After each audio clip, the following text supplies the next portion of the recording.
बड़ी खबर मिल रही है। यूपी से मऊ विधानसभा सीट खाली हुई है। अब्बास अंसारी की सदस्यता खत्म हुई है। सचिवालय ने आदेश जारी किया है। अब्बास अंसारी को 2 साल की सजा हुई थी।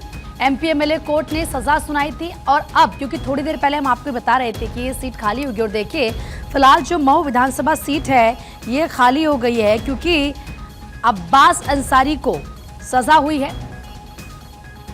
2 साल की सजा हुई जिसके बाद सदस्यता उनकी खत्म हो गई है और सचिवालय ने इसका आदेश जारी किया है। ये बड़ी खबर इस वक्त की आपको बता रहे हैं। एमपी एमएलए कोर्ट ने उनको सजा सुनाई थी। 2 साल की सजा का ऐलान किया गया, लेकिन अब जो मऊ विधानसभा सीट है ये खाली हो चुकी है। जरा बातचीत के लिए इस वक्त हमारे सहयोगी नीलेश चौहान हमारे साथ जुड़ चुके हैं। नीलेश, क्योंकि जिस तरीके से सजा का ऐलान हुआ था 2 साल की अब्बास अंसारी को, उसके बाद ये फिलहाल अब आदेश जारी हो चुका है सचिवालय की तरफ से कि जो मऊ विधानसभा सीट है ये खाली हो चुकी है। देखिए, बिल्कुल आपको बता दूं कि अब्बास अंसारी जो कि समाजवादी पार्टी से विधायक थे, 2022 में चुनाव से पहले एक जनसभा को संबोधित कर रहे थे।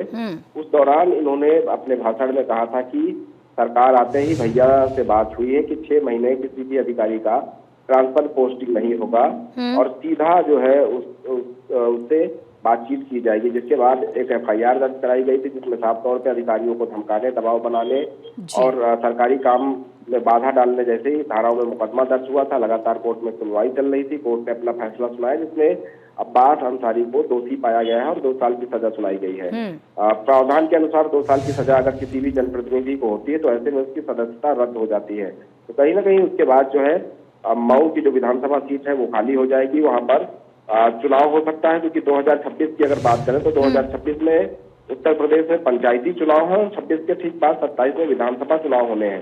तो ऐसे में कोर्ट का ये फैसला कई मायनों में महत्वपूर्ण होता है क्योंकि मऊ और गाजीपुर 2 ऐसे जिले हैं जहां पर अब्बास अंसारी और उनके परिवार का वर्चस्व रहा है और ऐसे में लगातार इन सीटों पर इन्हीं परिवारों का कब्जा रहा है। अब कोर्ट के आदेश के बाद किस तरीके से समाजवादी पार्टी की रणनीति होगी और अब्बास अंसारी परिवार किस तरीके से इस सीट पर अपने उम्मीदवार को उतारता है, ये फिलहाल देखने वाली बात होगी। और ये भी कहा जा सकता है कि इस कोर्ट के फैसले को उच्च न्यायालय में जो है अब्बास अंसारी चुनौती दे सकते हैं और चुनौती क्या कोर्ट स्वीकार करता है, उनकी याचिका क्या जो है एक्सेप्ट की जाती है, उन तमाम पहलुओं को फिलहाल देखने वाली बात है। लेकिन जिस तरीके से ये फैसला आया है उसके बाद ये कहा जा सकता है कि मऊ की विधानसभा सीट खाली हो गई है। और अब देखना होगा कब इस पर उपचुनाव होते हैं और फिलहाल काफी इंटरेस्टिंग यहाँ पर जब उपचुनाव होंगे तो नतीजे देखने के लिए जो भी आएंगे वो काफी इंटरेस्टिंग होंगे। फिलहाल बहुत बहुत शुक्रिया आपका तमाम जानकारी देने के लिए।